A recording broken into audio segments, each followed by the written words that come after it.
எல்லாருக்கும் வணக்கம்.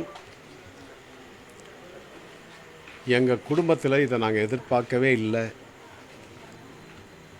எனக்கு ரொம்ப பக்கபலம் சபேஷ் முரளி. அந்த சபேஷனுக்கு, என் தம்பிக்கு இப்படி நடக்கும்னு நாங்கள் எதிர்பார்க்கவே இல்லை. முந்தா நாள் திடீர்னு இது மாதிரி ஆயிடுச்சு. பிரெயினில் ஸ்ட்ரோக் வந்து அப்போவே ரொம்ப கண்டிஷனே இல்லை. அப்போவே சரி, நம்ம ஒரு ஆசைக்காகவும் ஏதாவது ஒரு மிராக்கள் நடக்குமான்னு சொல்லி தான் 2 நாள் ஹாஸ்பிட்டலே வச்சுருந்தோம். ஒரு நடக்கலை.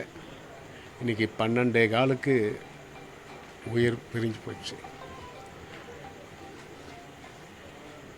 நாளைக்கு, அதாவது வெள்ளிக்கிழமை சாயந்தரம் 4லேருந்து 4:30 எடுக்கிறதா எல்லோரும் ஃபேமிலியில் முடிவு பண்ணியிருக்கோம். தம்பிங்கள்லாம் சேர்ந்து, பிள்ளைங்கள்லாம் சேர்ந்து.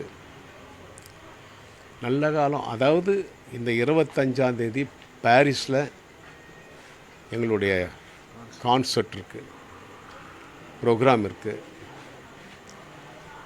அப்போது பாரிஸ் மக்களுக்கு நான் சொல்லிட்டேன், என் தம்பி இப்படி இருக்கும்போது இப்படி விட்டுட்டு நான் அங்கே வந்து என்ன பாட்டு பாட போகிறேன், என்ன பாட்டு நான் வந்து பாட முடியும். இப்படி ஒரு நிலைமை வந்து யாருக்குமே வரக்கூடாது. ஆனால் எங்கள் குடும்பத்தில் வந்துருச்சு. அப்படி ஒரு தம்பியை நாங்கள் எப்போ பார்க்க போகிறோம்? அதாவது இதுக்கப்புறம் எந்த ஜன்மத்தில் சபேஷன் எனக்கு தம்பியாக பிறக்க போகிறாரு, இதோட எந்த ஜன்மத்தில் சபேஷனுக்கு அண்ணனாக நான் பிறக்க போகிறேன்னு தெரியலையே.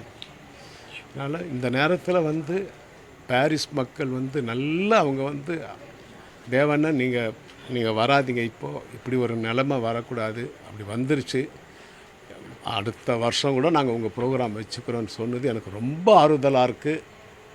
பாரிஸ் மக்களுக்கு இதன் மூலமாகவே என்னுடைய நன்றியை நான் தெரிவிச்சுக்கிறேன். என் நிலைமை உங்களுக்கு சொல்லிட்டேன், அதனால் வர முடியல. நேற்றே அவங்க கச்சேரி ப்ரோக்ராம் நடத்துகிறவங்க பரவாயில்ல, நீங்கள் பொறுமையாக வாங்க, எல்லாம் முடிச்சுட்டுன்னு சொல்லியிருக்காங்க. இந்த நேரத்தில் நாளைக்கு என் தம்பி சபேஷனை வந்து ஒரு 4:30 மணிக்கு இங்கேருந்து எடுக்கலான்னு முடிவு பண்ணியிருக்கோம். ரொம்ப வருத்தத்தோடு எங்கள் குடும்பத்தின் சார்பாக, நாங்கள் எல்லார் சார்பாகவும் நான் வந்து என் வருத்தத்தை தெரிவிச்சுக்கிறேன். வணக்கம். வணக்கம். என்னப்பா, இங்கே எங்களுடைய குடும்ப பாரத்தை, எங்கள் குடும்ப சூழ்நிலையை புரிஞ்சுக்கிட்டு இங்கே எல்லோரும் வந்திருக்கீங்க. இங்கே அது உங்களுக்கு எல்லாருக்குமே நான் வந்து எல்லோரும் இங்கே வந்திருக்கீங்க. மீடியா மக்கள் எல்லாம் எல்லோரும் வந்திருக்கீங்க. இங்கே எல்லாருக்குமே என்னுடைய நன்றியை நான் தெரிவிச்சுக்கிறேன். என் சார்பாகவும், என் சகோதரர்கள் சார்பாகவும், குடும்பத்தினர் சார்பாகவும் என்னுடைய நன்றியை நான் தெரிவிச்சுக்கிறேன். வணக்கம்.